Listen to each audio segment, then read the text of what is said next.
I have an awesome team, by the way. They tell me to take lunches. They pay attention to my schedule. And I feel like if there's any example of people that live and breathe a culture of care, it's my team. So I love the people at Baratza. It's something really special. I don't know how I got on this tangent, but No, yeah, that's okay. cameras, right? Yeah.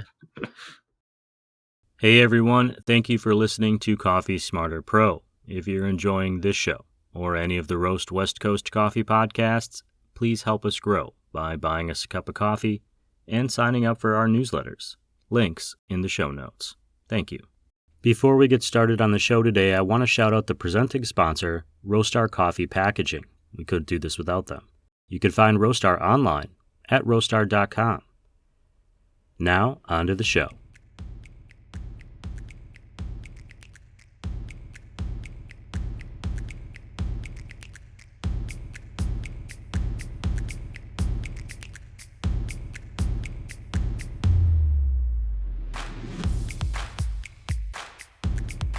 Hey everyone, welcome to Coffee Smarter, the coffee education corner of the podcasting world focused on education for coffee professionals, aspiring coffee professionals, those of you who are passionate about brewing a good cup of coffee. I'm your host, Ryan Wolt of Roast West Coast, and this show is presented, as always, by Roastar Coffee Packaging. Today I'm joined by Alvin Kim. He's the marketing manager for the Baratza brand inside the Breville Group, which I'm sure most of you have heard of. Alvin, I'm glad to see you. Welcome to the show. Hey, Ryan. Thanks for having me. You are a new Coffee Smarter expert on this podcast. So before I ask you the big questions today, I want to learn a little bit more about you. Who are you? How did you find yourself in this role in coffee? That's a fun question. So, fun fact, this is my second time at Baratza. In 2019, I moved to Seattle. Both my wife and I ended up going to grad school at the same time, so that was a little bit hectic. But when we first moved here, I was working for Baratza, and earlier we were chatting about our backgrounds. I was doing some freelance photography, design, and the plan was to stay there. But I think, when COVID hit and the world turned upside down, so to speak, I ended up finding a job at Baratza. And what drew me to Baratza was its reputation. I think it's renowned for its culture of care, and everybody in the industry knows about it. So that was what I started doing when we arrived here, was worked in support and started answering questions for technical troubleshooting and things of that nature that came through. Then I went to Olympia Coffee, another Washington company. Yeah, great coffee brand. I love Olympia They're coffees. fantastic humans too. And ended up building their marketing program over there. Then ultimately, I think, I can't even remember the timeline now. I think it was around 2021. My former boss asked me to come back and head up marketing here at Baratza, and then she retired shortly thereafter. It was kind of a whirlwind of events. I thought I was just going to focus on grad school and just do that. Ended up doing everything at the same time. And so now I'm here and looking after the Baratza brand really across the globe, but just helping to tell the story about who we are. And I think for me, it's that same culture of care that first drew me to the brand that I want to keep, evangelizing as people get to know who we are. Sure. For full disclosure to anyone listening, I'm a little bit of a Baratza homer. It was the first kind of a grinder that I really understood and really used in any sort of context that was professional coffee. We had a line of Baratza virtuosos up on the cafe bar at the small coffee shop I learned about coffee at. And recently I was at SCA, Specialty Coffee Association Expo in Chicago, and walking past the Breville Baratza booths, which was, this big kind of operation. And I saw a grinder that had been pulled apart. And it just struck me that I had never even thought about what was on the inside of a grinder. I know the hopper and I know the burr and I know the little, where the grinds are caught, but there was all this stuff in there. And I thought that seems kind of cool and interesting. So that's why I reached out to you, Alvin. I'm wondering if you can tell people listening, when we pull apart a grinder, what do we find in there? Yeah. Well, first of all, I love that because, going to SCA, I think we hear all the time that Baratza was my first grinder, or I'm in my career now because I started with a Baratza and I was able to learn X, Y, and Z about coffee. And I feel like that's the entire ethos of Baratza is bringing that specialty coffee experience to the home and making it more accessible for people. So it's really cool that that's your story as well. I think that's what we want to keep going with. But your question was about what's inside the grinder. Was that right? Yeah, when we pull apart like that housing, there's like all this stuff jammed in there, and I'm wondering if you can tell us what it is. All right. Well, with a burr grinder, I think the burrs tend to be the star of the show. Everybody's excited about the different burr geometries that are out there, the materials that are selected, and so to me, that's sort of the heart of the grinder. And there's a transmission system that makes that burr move, and it's the motor that powers it all. And so inside of a Baratza grinder, it's a DC motor, and the different grinders have different ways of moving the burr. So in some, it's a fiberglass enforced plastic drive gear. In others, there's actually a belt driving them. And so, you know, different grinder, different transmission system. But one of the things that's most important inside is the adjustment system. So that's what's allowing the two different burrs, so the ring burr and the conical burr in the example of the Encore. The adjustment system is what allows those two burrs to move closer or further away from each other and Hmm. also keeps it locked in so it's not drifting during operation. So I would say those are the key items that are on the inside. And on the outside, there's different hoppers. Now there's single dose hoppers. There's different ways of catching the grinds. Some of our grinders have just portafilter hooks, or you could turn them and hold a larger grounds catch bin. We also have a new dosing cup that comes with our Encore ESP. So I think what I'm alluding to is we have a ton of different grinders and a ton of different ways of building those grinders, but at their core, they're all burrs pushed by a motor of some sort. Yeah, it's kind of exciting because you would think it's just taking whole beans and making them smaller. How much variety could we possibly have? But I think we have a total of 10 different models now, and they're all optimized a little bit differently for different workflows. And so that's that's kind of the exciting thing to me is it just tells you how many ways there are to come at coffee. And I feel like with every year, there's a new way to do it. And so we've got a grinder for that. To give you a little history, the first year that I was making coffee at home, I was using a hand grinder that had been on the wall of my grandmother's house that I Oh, think awesome. she got from her grandmother. So it's like this solid iron hunk of thing. It weighs like 40 pounds. And I can't even hang it at my own apartment because I'm afraid it'll fall off the wall. It was one of those wall mounted It things. was wall mounted and had a That's jar on awesome. the top, and you'd crank the arm, and the arm was maybe about a half a foot long, a little bit longer. And you could see, the different burrs rotating around. It was all very, very mechanical. The one that I saw pulled apart had some software based components.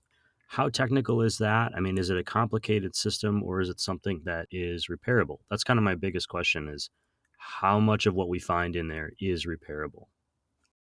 Pretty much all of it, I'll say. We design our grinders for repairability from the get go because we want users to keep grinding through the decades and not send their broken grinders to the landfill. You'll also find that there's parts that are intended to break first that are lower cost. So I think the Encore, I'll just keep talking about the Encore because everybody knows that grinder, but the Encore has a little paddle wheel that pushes the ground coffee out a chute into your grounds catch bin. And the magic of that thing is if you get a rock or a screw or even just a super dense, unroasted bean makes its way into the grind chamber, that's the first thing that'll break and it costs, $2.50 to replace instead of it forcing coffee through and maybe breaking your motor or the main drive gear and now you have to dive further into your grinder. So we intentionally designed these grinders so that it doesn't cost you an arm and a leg to fix, you know, something like the paddle wheel. Some of our other grinders are a little bit more complex and, as you said with the Sete, that may have been the grinder that you saw.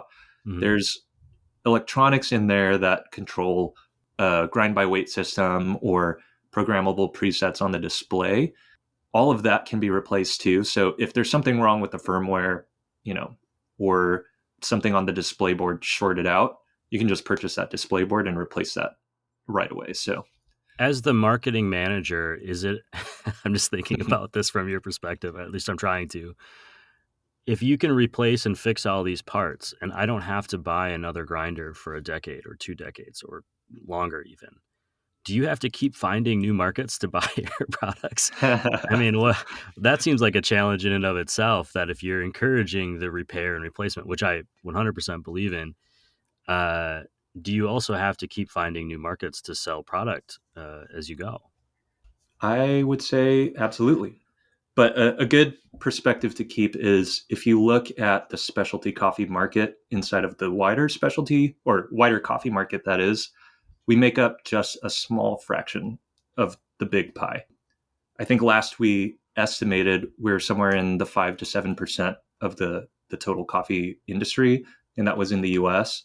So, we could all be fighting for that same small slice of the pie, or we could be making our grinders more accessible and inviting more people in from the wider coffee market.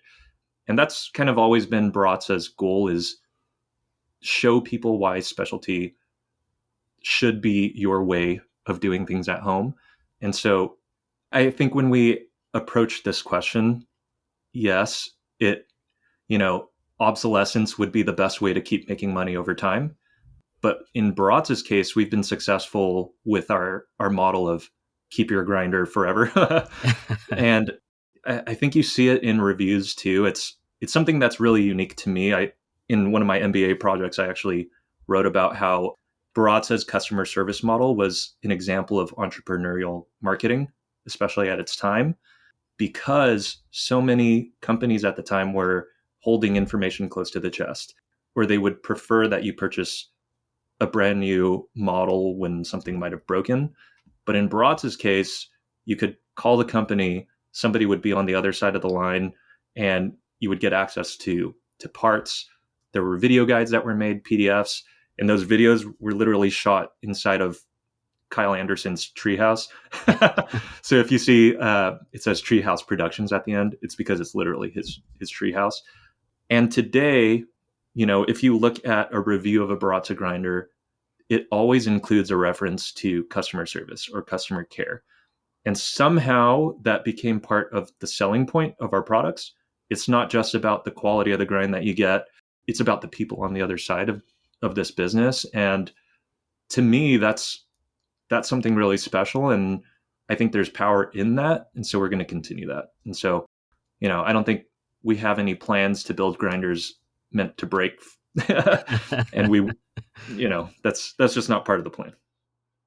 Well, speaking of breaking, do you have any recommendations or tips for people, places they can go if they want to learn about how to maintain or ensure that their grinder does have a long lifespan? So for Baratza in particular, we have a YouTube channel with video guides.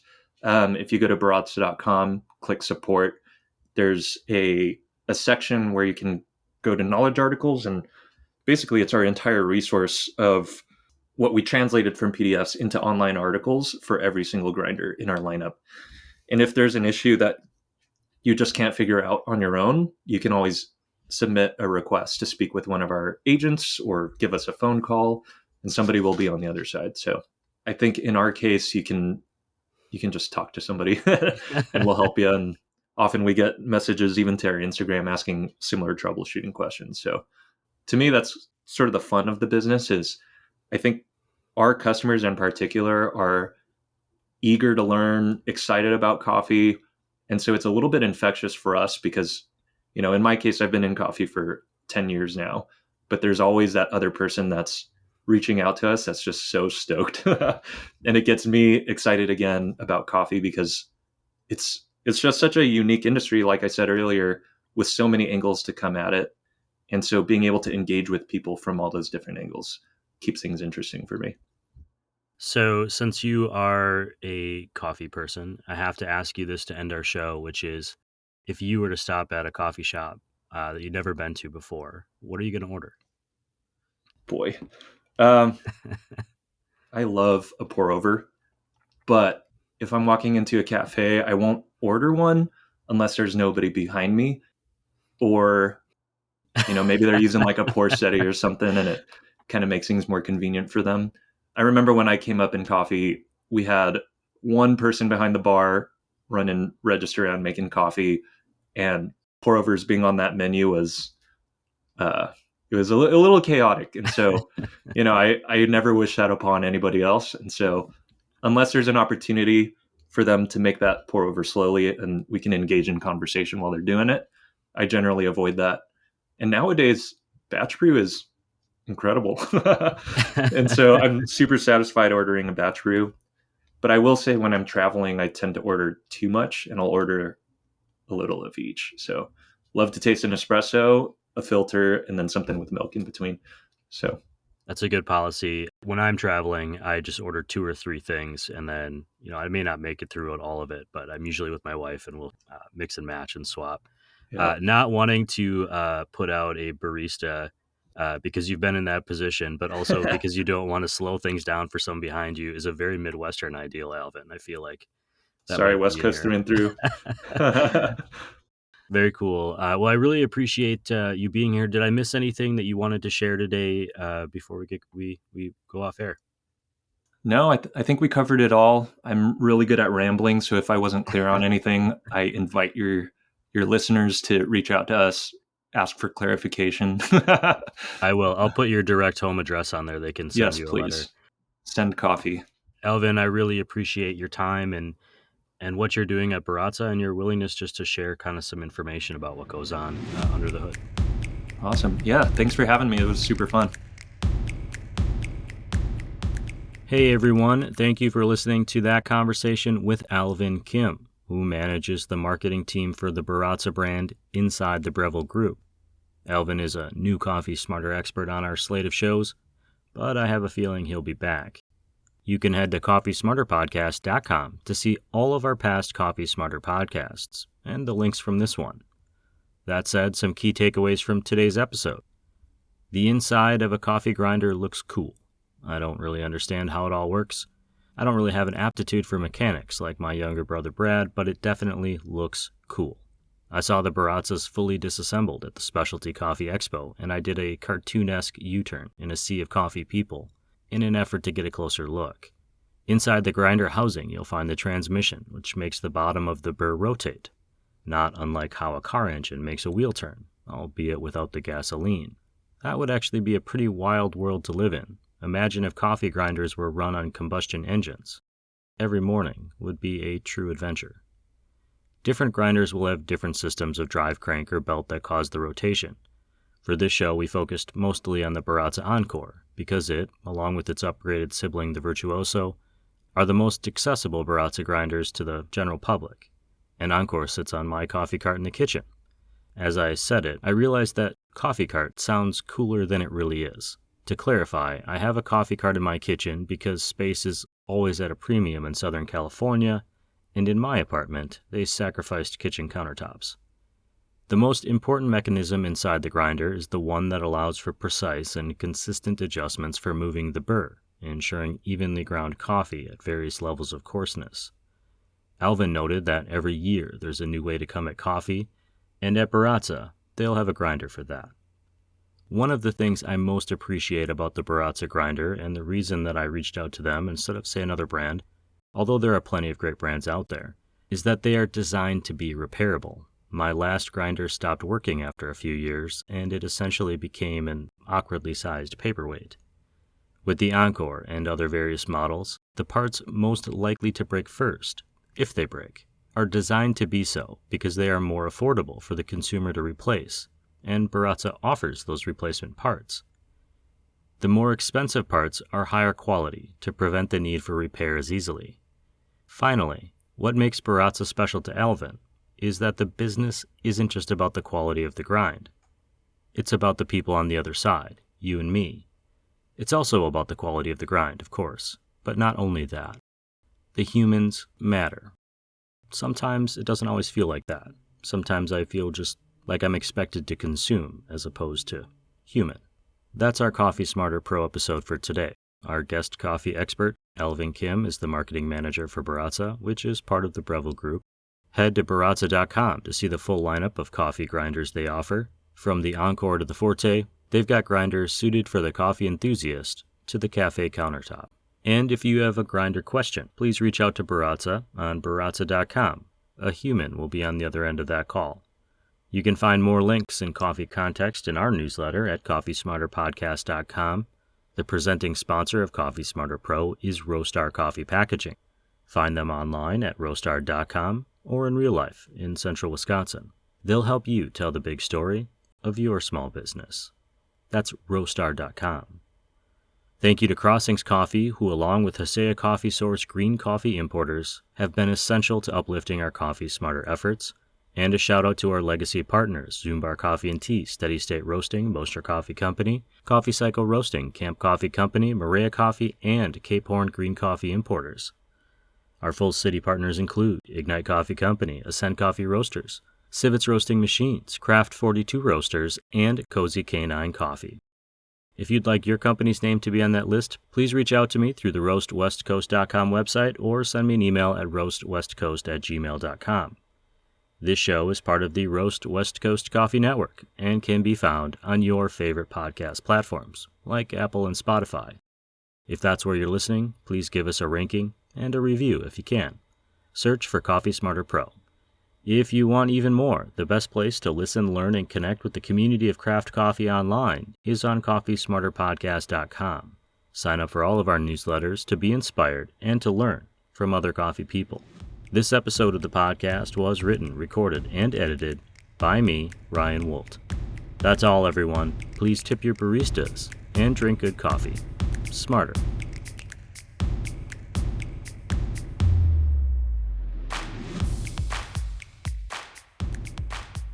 Coffee is uniquely special in that way. All you can do is make it physically, right? And I think that's why I like making my pour overs every morning is there's a mindfulness component or a sense of routine that I'm building into the day that forces me to slow down right at the start. And so on an individual level, I'll make a pour over all day. But if I'm in a cafe, again, sorry, I don't think I need you to be mindful behind the bar for me. That's like the hope, is that coffee can be an intention in the morning. And I find that even that, once you start doing it more and more and more, and now for me, it's part of my job, you start to figure out ways to be more efficient and productive. And it's like, well, no, that's not why I started doing this. And you got to really fight yourself. I think our natural instinct to be efficient or productive, you got to say, no, like this is for you. It might overlap with your work, but it's for you. Yeah. And it's only taken, a good year of therapy to figure that out. Coffee therapy? Yeah. Yeah, sure.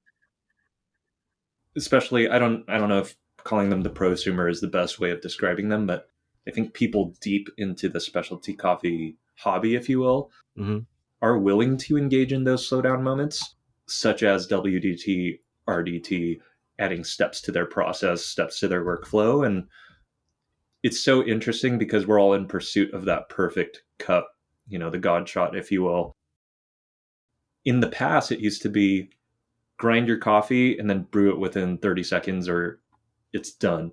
And now it's, grind your coffee and groom the heck out of it because you've got to make it perfect. And I think we're uniquely willing to slow down on purpose.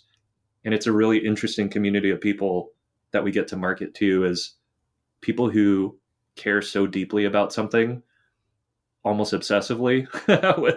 And I feel like if you're an outsider looking into the specialty coffee industry, it's a bunch of weirdos that care too much. And I see where a sense of pretense comes from, but I think there's such a beauty to that mindset of, caring about your craft and adding inconvenience to your workday or to your morning on purpose. So I don't know. I like that.